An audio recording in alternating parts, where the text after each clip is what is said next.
జరగబోతున్న లోక్సభ ఎన్నికలకు సంబంధించి మొత్తం తెలంగాణలో అన్ని పార్టీలకు ఒక జీవన్మరణ సమస్యగా మారిందని చెప్పొచ్చు.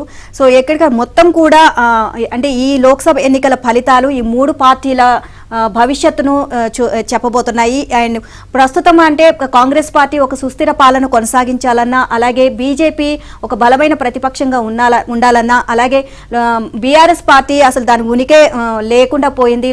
అసెంబ్లీ ఎన్నికల్లో మొత్తం ఘోరంగా విఫలమైంది. ఇప్పుడు బీఆర్ఎస్ పార్టీ అనేది ఉంది, సో మేము కూడా ఉన్నామని దాని ఉనికిని చాటి చెప్పుకోవాలన్నా లోక్సభ ఎన్నికల ఫలితాలే కీలకం కానున్నాయని చెప్పొచ్చు. చూస్తే ప్రస్తుతం జరుగుతున్న లోక్సభ ఎన్నికలు రాష్ట్రంలోని అన్ని పార్టీలకు పెను సవాల్గా మారాయి. ఈ ఎన్నికల్లో సాధించే ఫలితాలు రాబోయే రోజుల్లో జరగబోయే రాజకీయ పరిణామాలను నిర్దేశించబోతున్నాయి. కాంగ్రెస్ పార్టీ 5 ఏళ్ల పాటు సుస్థిర పాలన సాగించాలన్నా, బీజేపీ ప్రధాన ప్రతిపక్షంగా ఎదగాలన్నా, బీఆర్ఎస్ తన ఉనికిని కాపాడుకోవాలన్నా ఈ ఎన్నికల ఫలితాలే గీటురాయిగా మారనున్నాయి. దాంతో ఈ ఎన్నికలు అన్ని పార్టీలకు జీవన్మరణ సమస్యగా మారాయి. ఒక రకంగా చెప్పాలంటే రాష్ట్రంలోని రాజకీయ భవిష్యత్తు పరిణామాలకు ఈ ఎన్నికలు నాంది పలకనున్నాయి.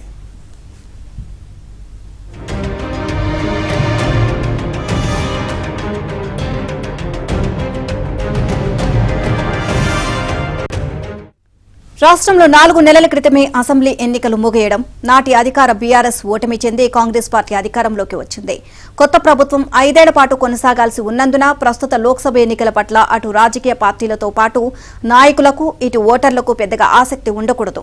కానీ ప్రస్తుతం పరిస్థితి అందుకు భిన్నంగా మారింది. అసెంబ్లీ ఎన్నికలకు మించిన ప్రాధాన్యం పార్లమెంటు ఎన్నికలు సంతరించుకున్నాయి. ఆయా పార్టీలకు కత్తి మీద సాములా మారాయి. ఈ ఎన్నికల్లో ప్రజలు ఇచ్చే తీర్పుపైనే పార్టీల భవిష్యత్తు ఆధారపడి ఉంది. ఈ విషయాన్ని గుర్తించిన నేతలు ఈ ఎన్నికలను సవాల్గా తీసుకుంటున్నారు.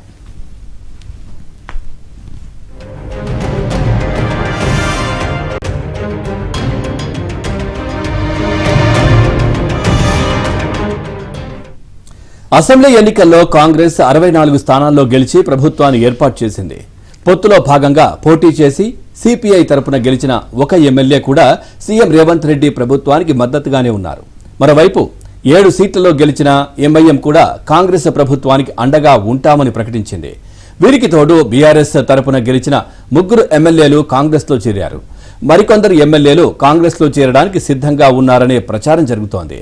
ఈ పరిస్థితులను బట్టి చూస్తే కాంగ్రెస్ ప్రభుత్వానికి 5 ఏళ్ల పాటు ఎలాంటి ఢోకా ఉండకూడదు. కానీ పార్లమెంటు ఎన్నికల తర్వాత రేవంత్ రెడ్డి ప్రభుత్వం కూలిపోతుందంటూ కొంతమంది రాజకీయ నేతలు ప్రచారం చేస్తున్నారు.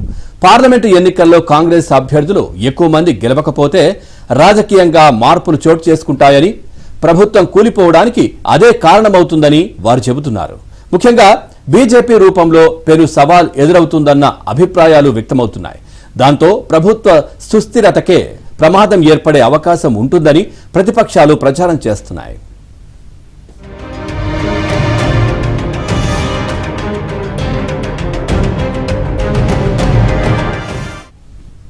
ఈ పరిణామాలను అంచనా వేసిన కాంగ్రెస్ పెద్దలు పార్లమెంట్ ఎన్నికల్లో అత్యధిక సీట్లను గెలుచుకునేందుకు ప్రణాళికలు అమలు చేస్తున్నారు. ముఖ్యంగా 2 అంకెల స్థానాల్లో గెలుపొందడం ద్వారా 5 ఏళ్ల పాటు రాష్ట్ర ప్రభుత్వాన్ని సాఫీగా నడపొచ్చు అని భావిస్తున్నారు.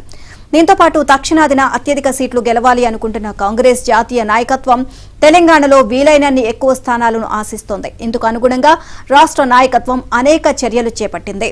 ముఖ్యంగా పలు పార్లమెంటు స్థానాల్లో బలమైన అభ్యర్థులను రంగంలోకి దించింది.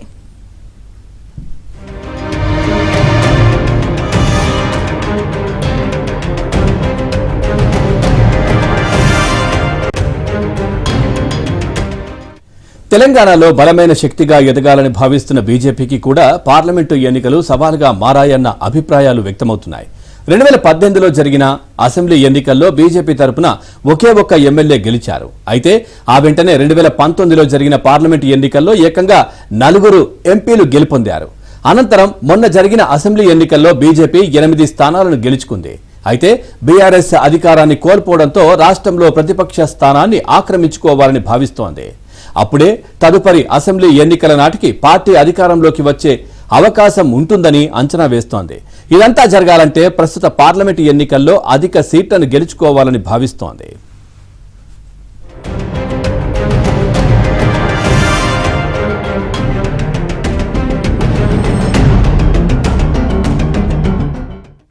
2019 ఎన్నికల్లోనే 4 ఎంపీ సీట్లు గెలిచినందున ఇప్పుడు అంతకు రెట్టింపు కంటే ఎక్కువ సీట్లను కైవసం చేసుకోవాలనే ఉద్దేశాన్ని బీజేపీ నాయకులు వ్యక్తం చేస్తున్నారు. దేశవ్యాప్తంగా ప్రధాని నరేంద్ర మోదీ హవా కొనసాగుతుందని, అది కూడా తమకు రాష్ట్రంలో సానుకూల అంశం కానుంది అని పేర్కొంటున్నారు. మరోవైపు ఈసారి ఉత్తరాదిన పార్టీకి సీట్లు తగ్గితే ఆ లోటును దక్షిణాదిలో పూడ్చుకోవాలని బీజేపీ పెద్దలు భావిస్తున్నారు. దాంతో తెలంగాణపై జాతీయ నాయకత్వం ప్రత్యేక దృష్టి కేంద్రీకరించింది.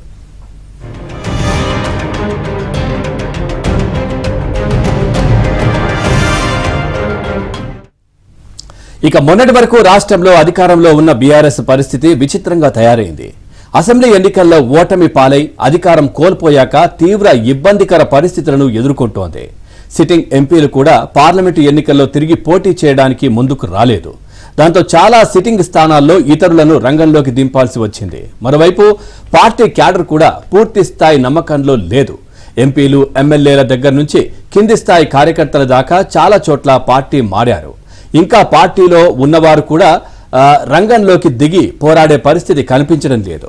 ఇదే పరిస్థితి కొనసాగితే భవిష్యత్తులో పార్టీ ఉనికే ప్రశ్నార్థకంగా మారుతుందనే అభిప్రాయం వ్యక్తమవుతోంది. ఈ నేపథ్యంలో పార్లమెంటు ఎన్నికలు బీఆర్ఎస్ కు పెను సవాల్గా మారాయి. ముఖ్యంగా వచ్చే 5 ఏళ్ల పాటు పార్టీ ఉనికిలో ఉండాలంటే గౌరవప్రదమైన సంఖ్యలో ఎంపీ స్థానాలను గెలుచుకోవాల్సి ఉంటుంది.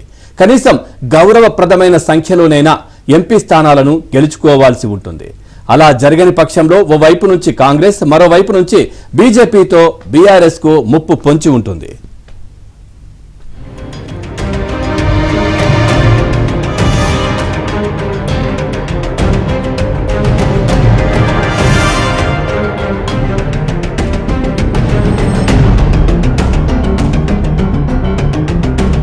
ఆయన మాట్లాడుతూ కష్టకాలంలో ఉన్న ప్రజలకు భరోసా కల్పించేందుకు దేశవ్యాప్తంగా భారత్ జోడో యాత్ర చేపట్టిన రాహుల్ గాంధీ కాబోయే ప్రధాని అని చెప్పారు. ఇవి ఎన్నికలు కావు, నరేంద్ర మోదీపై యుద్ధం అని, ఆ యుద్ధంలో గెలవాలి అన్నారు. తెలంగాణలో కాంగ్రెస్ 14 ఎంపీ సీట్లను గెలవబోతోంది అని ధీమా వ్యక్తం చేశారు.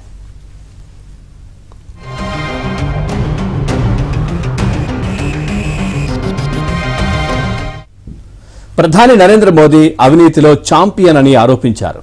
ఎలక్టోరల్ బాండ్లు పారదర్శకత కోసమే తెచ్చామని మోదీ చెబుతున్నారని, అదే నిజమైతే సుప్రీంకోర్టు ఈ వ్యవస్థను ఎందుకు రద్దు చేసిందని ప్రశ్నించారు.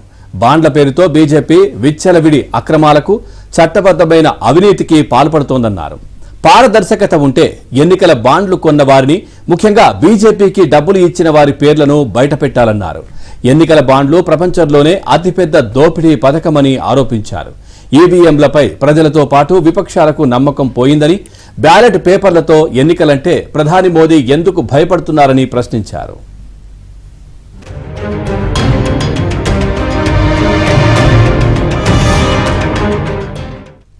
గత 10 ఏళ్లలో ప్రధాని మోదీ దక్షిణాది రాష్ట్రాలపై దౌర్జన్యాలకు పాల్పడ్డారని రేవంత్ రెడ్డి ఆరోపించారు. దేశంలోని మొత్తం రాష్ట్రాలకు ఇచ్చిన నిధులెన్ని, దక్షిణాది రాష్ట్రాలకు ఎంత ఇచ్చారో చెప్పాలని డిమాండ్ చేశారు. దక్షిణాది రాష్ట్రాలు భారత్లో అంతర్భాగం కాదా, ఇంతకాలం ఎందుకు వివక్ష చూపించారు అని నిలదీశారు. గతంలో ఎప్పుడూ ఈ ప్రాంతానికి రాని ప్రధాని కేవలం ఎన్నికలను దృష్టిలో పెట్టుకుని పర్యటనలు చేస్తూ అవకాశవాద రాజకీయాలకు పాల్పడుతున్నారని విమర్శించారు.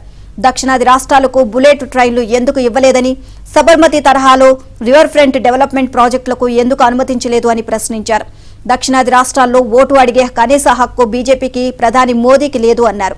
దక్షిణాదికి ఏమిచ్చారు అని ఓటు వేయాలని ప్రశ్నించారు. అభివృద్ధి కార్యక్రమాలు, ప్రాజెక్టులే కాదు, రాజకీయ పదవుల విషయంలోనూ దక్షిణాది రాష్ట్రాలపై మోదీ వివక్ష చూపించారు అని ఆరోపించారు.